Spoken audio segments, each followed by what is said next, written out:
Magandang gabi, Dante. Anong grounds ba o basihan ng mga complainant para mapaalis sa pwesto ang pangalawang Pangulo? Magandang gabi, June. Pasado nga alas 2 ngayong hapon ay dumating dito sa House of Representatives, partikular sa tanggapan ng Secretary General ng Mababang Kapulungan ng Kongreso ang isang grupo na binubuo ng 17 individual na naghain ng impeachment complaint laban kay Vice President Sara Duterte. Subalit, June, ay naghintay ang mga ito ng mahigit isang oras bago formal na tanggapin ng House Secretary General na si Reginald Velasco.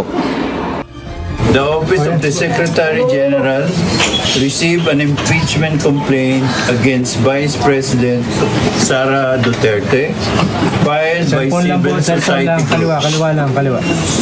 The House of Representatives is constitutionally mandated to act on any impeachment complaint filed in accordance with the 1987 Philippine Constitution.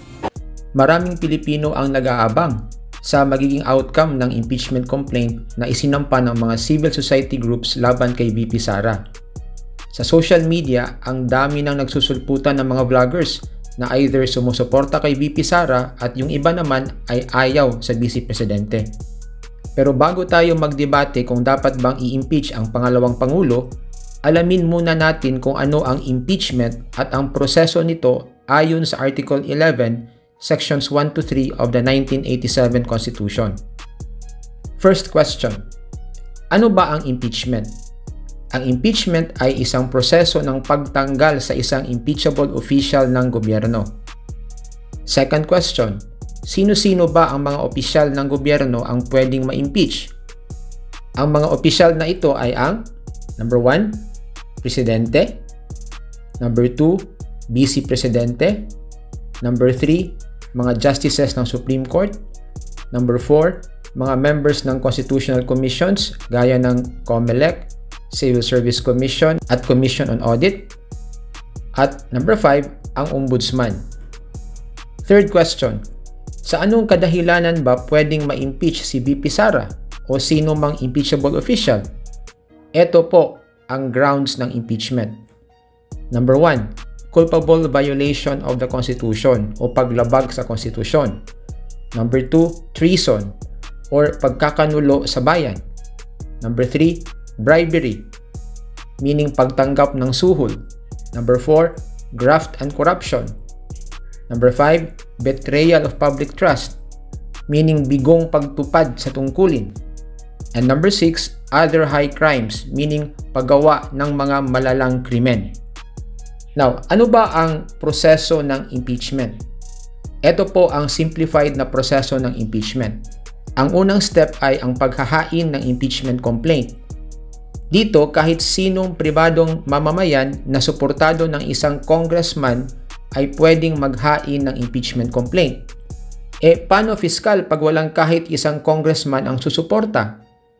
Then, hindi na po uusad ang impeachment complaint. Meaning dead balls na po ang impeachment sa unang step pa lang.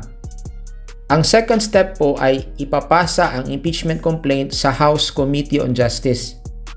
Susuriin po ng komite kung sufficient in form and substance ba ang impeachment complaint. Pag majority ng lahat ng members ng komite ay papabor sa impeachment complaint, ipapasa na po ito sa plenary session ng Kongreso o sa mababang kapulungan. Ang third step po ay pagbobotohan ang impeachment complaint ng lahat ng miyembro ng Kongreso o mababang kapulungan. Pag umabot ng at least 1/3 ng lahat ng miyembro ang bumoto or buboto pabor sa impeachment, then dadalhin at ipapasa na po ang impeachment complaint sa Senado para litisin ang kaso. Ang fourth step naman ay ang paglilitis sa Senado acting as an impeachment court.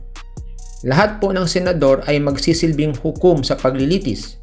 Ang Senate President ang magsisilbing presiding officer. Pero kung ang ini-impeach ay ang Presidente ng Pilipinas, it will be the Chief Justice of the Supreme Court who will act as the presiding officer, just like what happened during the impeachment trial of former President Erap Estrada. The last step po ay ang pagbibigay ng hatol kung nagkasala ba o hindi si VP Sara o sino mang impeachable official. Para matanggal sa pwesto si VP Sara o sino mang impeachable official, kailangang 2/3 po ng lahat ng mga senador ang buboto pabor sa pagtanggal ng nasabing opisyal. Fiscal, pag hindi umabot ng 2/3 ang bumoto pabor sa pagtanggal kay VP Sara, ano na ang mangyayari? Di patuloy pong maninilbihan si VP Sara hanggang matapos ang kanyang termino. Question: kung sakaling matanggal sa pwesto si VP Sara, can she still run in the next elections? The answer is, it depends. Hindi po automatic na hindi na makakatakbo si VP Sara the moment she is convicted by the Senate acting as an impeachment court. Ito po ang nakasaad sa ating konstitusyon. Judgment in cases of impeachment shall not extend further than removal from office and disqualification to hold any office under the Republic of the Philippines. Ibig sabihin po nito, nasa prerogative po ng Senado if it will include in its judgment na i-disqualify si VP Sara sa anumang posisyon sa gobyerno. So kung walang express pronouncement sa judgment ng Senado na disqualified siya to hold any public office or to run for public office, then pwede pa hong tumakbo si VP Sara sa susunod na eleksyon. Another question, makukulong ba pagkatapos si VP Sara? Hindi po. Ang purpose lang ng impeachment ay para tanggalin sa pwesto ang isang impeachable official, gaya ni VP Sara. Last question, pwede bang sampahan ulit ng impeachment complaint si VP Sara o sino mang impeachable official? Ito po ang nakasaad sa ating konstitusyon.